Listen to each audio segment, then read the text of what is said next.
Mwiriwe neza, nizere yuko umeze neza. Nkuko mubibona hano turi kuri website ya UTAB. Hano tubazaniye amakuru mashya atariho ivumbi. Nkuko mubibona hano dufite itangazo tugiye kubasharinga.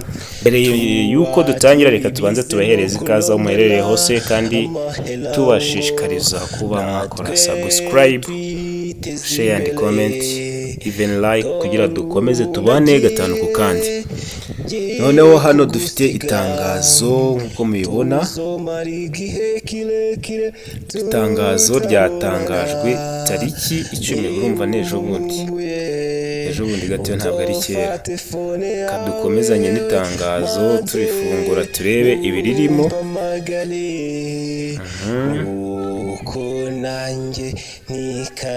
Okay, itangazo ryafungutse twarigezeho. Here it is: University of Technology and Arts of Byumba, Office of the Vice Chancellor, Cabinet du Lecture. Okay, itangazo ryacu ritangira rivuga wiki sasa rero. Call for application for study loan at UTAB Kiramuruzi campus. Ino ni scholarship irimo iratangwa. It is just a loan. Akurumva ni scholarship kuko uragenda ukiga ukazishyura nyuma wabonye akazi nta kibazo. Ubwo hano ni Kiramuruzi campus. Ubwo hano dufite itangazo tangira rivuga ati: University of Technology and Arts of Byumba announces to all cadets who wish to join UTAB Kiramuruzi campus that it is offering study loan in the following programs: Bachelor of Education in English and Kinyarwanda, Bachelor of Education in English and French, Bachelor of Education in Mathematics and Computer Science, Bachelor of Arts in Accounting. Aya ni amashami arimo aratangwa iyo scholarship, iyo study loan. Noneho kugira ngo ukore application hari ibisabwa. Sasa rero twagiye. Application is done using UMIS accessible on UTAB website. Ino niyo link iza kugenda ikoreshwa ugiye gukora application. The applicants must pay an refundable fees of 5,000 Rwanda francs.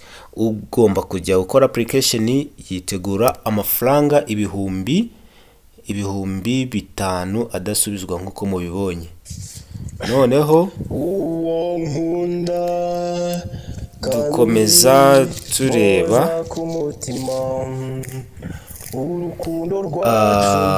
Murabona ko admission deadline, application deadline is on 26 October 2025.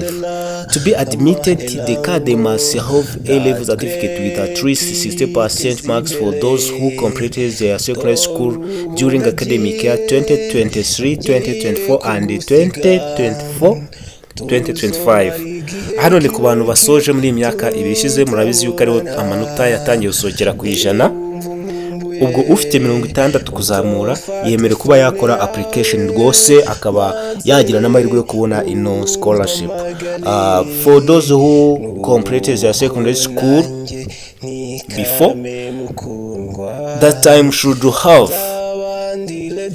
2 principal passes in the core subject. Hano ni kuba soje mbere amanota kibarirwa kuri 73 ndetse n'imyaka 2 yakurikiyeho aho bayabarira kuri 60. Ugomba kuba ufite 2 principal passes, ufite either A, B, C, D in the core subject. For example, niba warize MES, kadufata urugero kuri MES kuko ni option yatuma wiga hano the Bachelor of Education in Mathematics and Computer Science. In mathematics you have to be having at least A, B, C or D.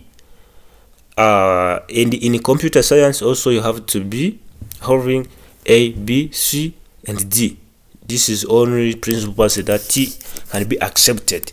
Noneho twakomeje tureba hano na andi makuru ushobora kuba wakenera. Izi nimero wahamagaraho bakagufasha, ubundi ibintu bikagenda neza cyane.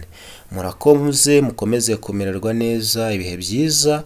Yali UNEB from Tijilage UNEB Creative. Mukomeze kudusupportinga, share, subscribe, even comment. Ibyo byose bigenda biduhereza imbaraga tugakora tuziko mudushigikiye.